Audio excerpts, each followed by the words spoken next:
What leads people to divorce? Some say it's the harsh treatment of the in-laws. Others say it's about impotency. Some other people say it's about the inability to have children.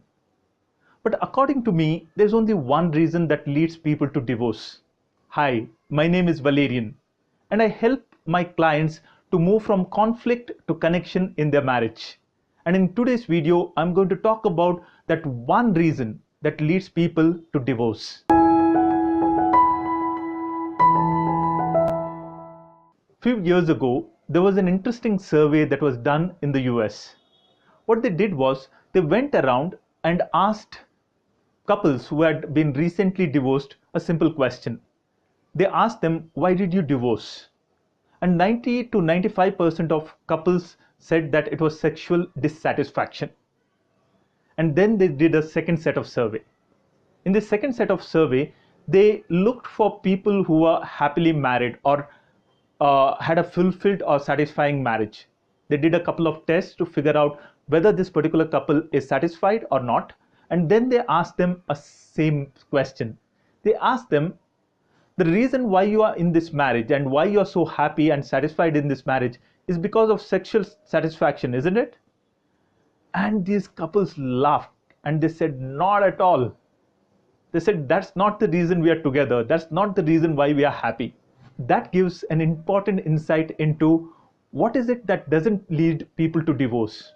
If you come back to India and look at couples who say that they have moved astray because of the in-laws, or they have moved astray because the financial fights they were having, then you go and ask people who are satisfied.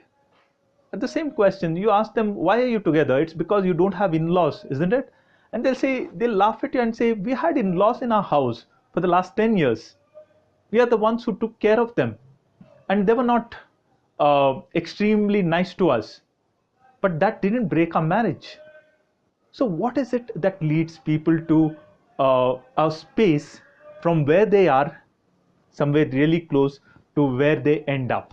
In order to understand this, let's go back to 4 decades ago and ask the question, what kept people, in spite of all the difficulties, what kept people in the marriage? And according to me, there were 4 things that kept people in the marriage.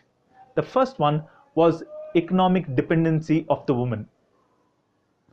Few decades ago, woman was not working, so even if she wanted to leave, even the things were difficult, even the husband was harsh, she could not, because how will she fend for herself? The second reason that kept a couple together was society and religion. When the daughter came home and told the mother that things are very difficult in the in-laws house or a husband's house, the mother would invariably say, listen, you got 2 more younger daughters, please don't come back, because if you come back, they'll not get any proposals and there's no chance of them getting married. So just adjust, things will be better. The third reason what kept people together is the entry of children very, very early in the marriage. Within the first 3 months of the marriage, if there was no entry of the child, if there was no good news, then people asked this couple, what's wrong? And the fourth one, people learned it the hard way, is emotional connection. Probably what happened at that time was that for some couples, probably emotional connection came easy. But most couples, there were fights, there were arguments, but at the end of the day, they knew that they could not get out. And probably they realized that if we can't get out, might as well get along. And they learned the skills as they went along. Let's fast forward to the present age, the era of the millennials. And let's analyze the 4 reasons that I just spoke about. The first reason is the economic dependency. In today's world, the woman earns as much, if not more, than the man. And that's not the reason what will keep the woman in the marriage. The second reason that we spoke about is society and religion. If you analyze, if you look at today's world, especially in the urban society, forget about the neighbor spreading rumors. Neighbor doesn't even know us. So how is he going to stop us? Third reason we spoke about is children. Today's world, generally couple decides to have children a year or two late after their wedding. So that is not a major issue that can stop a couple. Then what are they left with? What are we left with? Only one reason, that is emotional connection.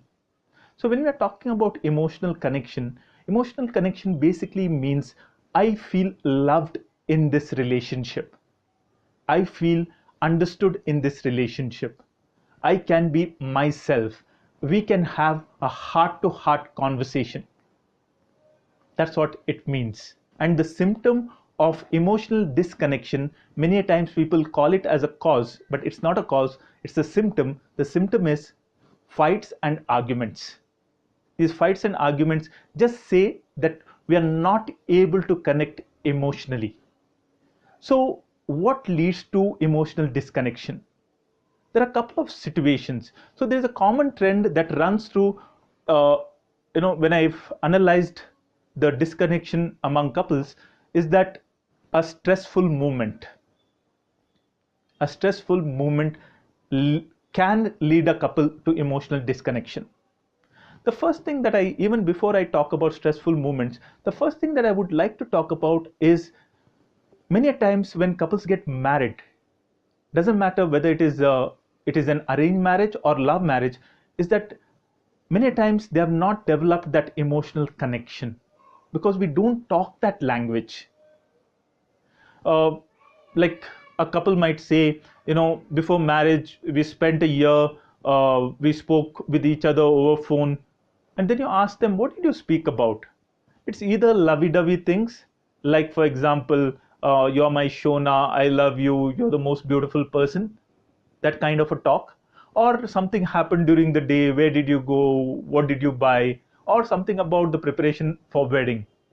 It's nothing about the emotions.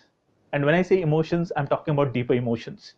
Now this is the first phase of a relationship where we need to be emotionally connected, especially in today's world. The second thing, or the biggest thing where emotional disconnection can happen and it can destroy a marriage, is the wedding itself. Because wedding is a time of lot of stress. Even if it's a love marriage, what happens is, as we all of us know, that in India marriage is between two families. So during the wedding, there are expectations from the guy's family on the guy, and he has to talk to the girl, and there are expectations from the girl's family, and he has to talk to his family. And in that stress, these two people can lose that connection. They can easily feel unloved by each other. That's one stressful moment. The second stressful moment is the birth of a child. Again, birth of a child in India, it's not an individual thing. It's a family affair. And the girl's family would say, this is the way you take care of the child. The guy's family would say, this is the way you give birth to the child. And the complaints about, the head is too big because they have not taken care of. All these small things can lead a couple to emotional disconnection. And the symptom of it is criticism. The third one is when the child grows up and the child is not doing well, or there is a slow development. The couple can easily, if they are not aware, can easily get into this criticism mode by saying it's because of you, it's because of your family, it's because of something that's happened. The fourth one is when this is at the later stage, when the child has just left home, what they call it as an empty nest syndrome. The child has just left home and the couple is left alone, all by themselves. All this while, the link between the wife and the husband was the child, and this link is gone. Now they have to reconnect again, and this is a difficult time, because for 20 years this was a pattern, this was a setup that kept them together. Now suddenly one link is gone. The next question is, what can be done? What can we do to keep this emotional connection going? Unlike in olden days, there was, even if there was no emotional connection, the other three things made sure that the couple stayed together. And with time, they got back and got along, and they, fell in love again and all that. But today we don't have it. So what can be done? The first thing that can be done is to get into this habit of talking our emotions. In other words, becoming emotionally intelligent, talking our deeper emotions of feeling unimportant, feeling rejected, feeling like a failure, feeling extremely happy, feeling excited, these emotions. And not only talking, but also listening. That's the first part. The second thing that can be done is something that really helped us. As I said earlier, marriage is a very stressful time, and we can easily move from connection to disconnection. And we felt the same during our wedding. We had to manage a lot of expectations.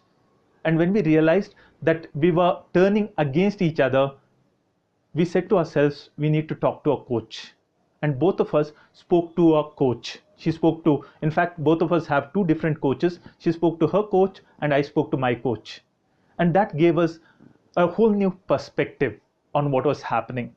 A coach didn't give us advice, he didn't tell us what to do. He asked us the right questions, and he understood us. And these questions helped us to think through and come up with our own answers. And that was a great help. So the second thing you can do is, when you realize that you're going to go through a phase of stress, don't delay. What you do, connect with a coach over Skype or call, whatever, but connect with a coach, so that as you go through this phase of worries, tension, your relationship doesn't get affected by it. You stay strong. At the end of all that, you are not each other's enemies, but you are a strong team. So that's all I wanted to talk about. What keeps a couple together, that's emotional connection, and what makes a couple part ways, that's emotional disconnection. What I would like to know from you is, what do you think about what I've shared? I would like this to be a conversation. What I would like you to do is leave a comment about what you think. Do you agree with those 4 points that I shared about what kept a couple together? Do you think emotional connection is very important? Just share those thoughts with us. The other thing that if you are interested, if you like this video, you can subscribe to this channel, because every week I'm going to put a new video out here. The third thing is, give us a thumbs up and also share this video with others. You never know, somebody in this world might benefit from this particular video, and you could be the instrument. So until we meet again, keep your love story alive. And when I say your love story, I mean your love story with yourself, your partner, and the whole of nature. May love live forever. Thank you.